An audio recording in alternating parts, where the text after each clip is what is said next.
As you all remember, I recognize many of you in this room that did come out on the scene that fateful day on February 20th. On the morning of February 20th, 2025, deputies with the Carroll County Sheriff's Office responded to a tragic scene at 1531 Carrollton Tyus Road. They discovered the bodies of James Brock, 45, and Kristen Brock, 41, both deceased from apparent gunshot wounds. From the very moment the 911 call was received, a relentless investigation began, one that would span months, consume thousands of man-hours, and require the full weight of the local and federal law enforcement agency partnerships. Today, we can confirm that an arrest has been made in the case. Kristen Brock's 17-year-old daughter, Sarah Grace Patrick, has been taken into custody and charged with 2 counts of murder and 2 counts of aggravated assault in connection with the deaths of her mother and her stepfather.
February 20th, 2025. A quiet Carrollton home becomes a crime scene. A 6-year-old discovers her parents shot in their bed. The 17-year-old daughter places the 911 call. She cries. She posts grief on TikTok. She messages true crime influencers. Was she mourning or manipulating a narrative? This is the story of Sarah Grace Patrick and the silence she broke.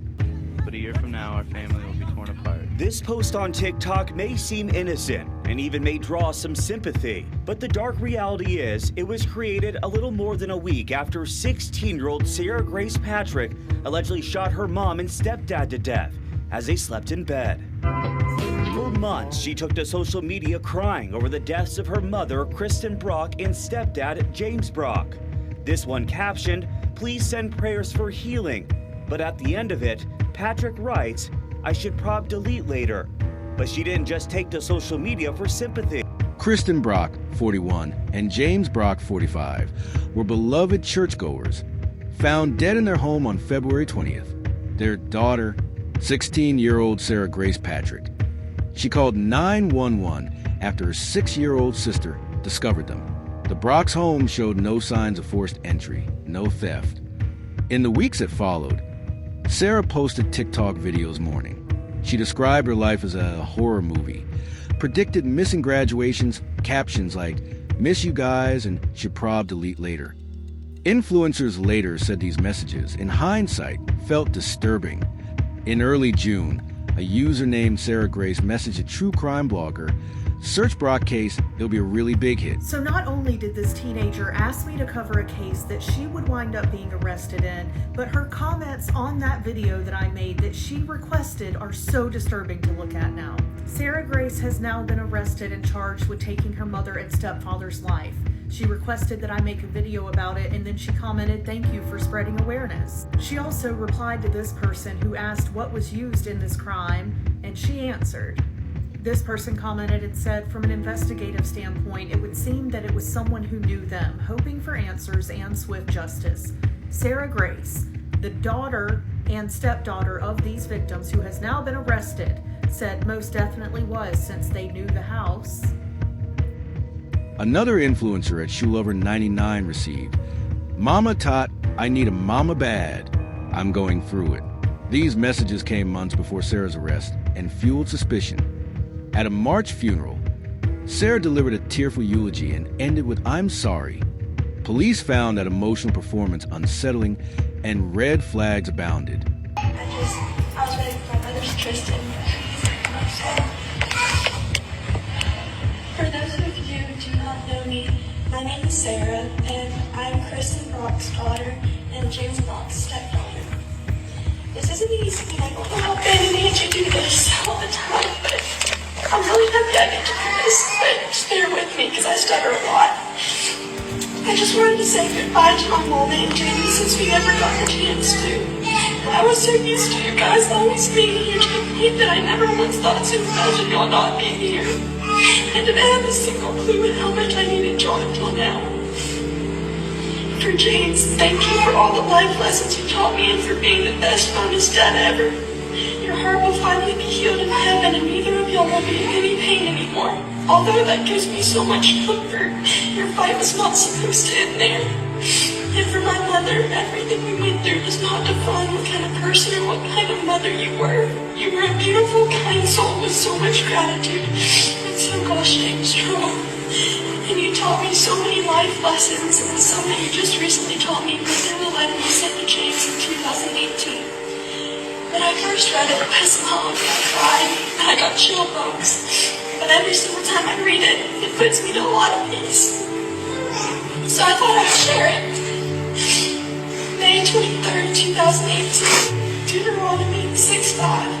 Love the Lord your God with all your heart, with all your soul, and with all your strength. The wrong one will find you in peace and leave you in pieces, but the right one will find you in pieces and lead you in peace. We can't always choose the music the life plays for us, but you can choose how we dance to it. She was always dancing to her own beat, LOL. And keep in mind, she wrote that herself. Eventually, all the pieces fall into place, but until then, laugh at the confusion, live in the moment, and know that everything happens for a reason. I can choose to let it define me, confine me, refine me, outshine me, or I can choose to move on and leave it behind me. Always, Kristen Brock.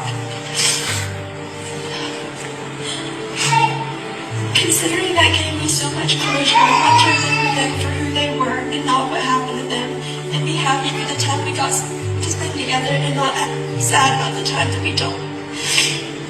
I may always and will always be her sunshine, but she will always be my star from up above. And I know at nighttime I can come and look at Mama and Jamie in the sky, and gladly they will save me a seat in heaven like they saved for Gladly they will save a seat for me in heaven like they saved a seat for me in this very church. Although there's nothing we can do to bring them back, we still have control over how we treat people with us today. Therefore, when someone tries to tell you anything, no matter how important it could be, just listen, because you never know when it's somebody's time to go. You could say goodnight and wake up a few hours just to find out they weren't there to spread their joy and their love. So just listen and never take a hug or anyone or anything for granted, and love with all that you have in you like they did.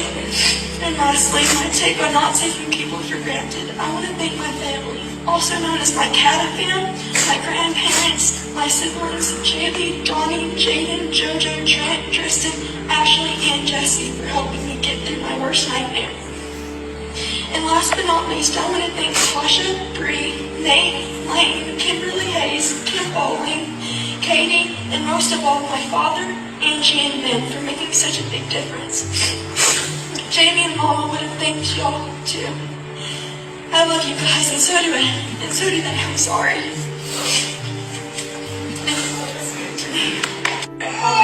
So Sarah reached out to me on Sunday, and we spoke on the phone, and we spoke via text.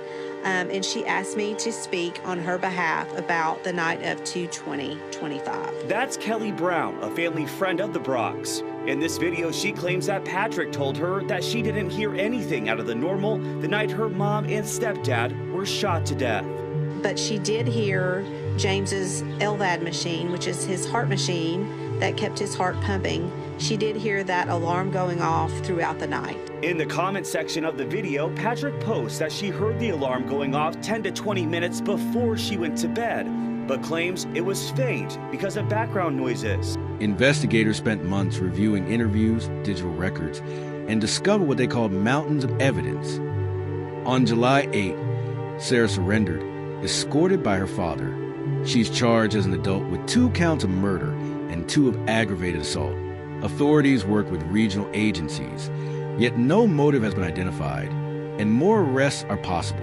Sarah's grandfather defends her, saying there's no gun, no confession, nothing concrete. He launched a legal fund. A Facebook group rallied in support. The investigation continues, with no answer to the central question. Why? A daughter is victim, but also suspect. A viral tragedy where grief went global and danger went silent. This is Sarah Grace Patrick's story so far, but the silence still holds the truth. In an era where tragedy is shared online instantly, distinguishing grief from manipulation can make all the difference. Sarah Grace Patrick's story is far from over, and justice will ultimately speak through evidence, not emotion.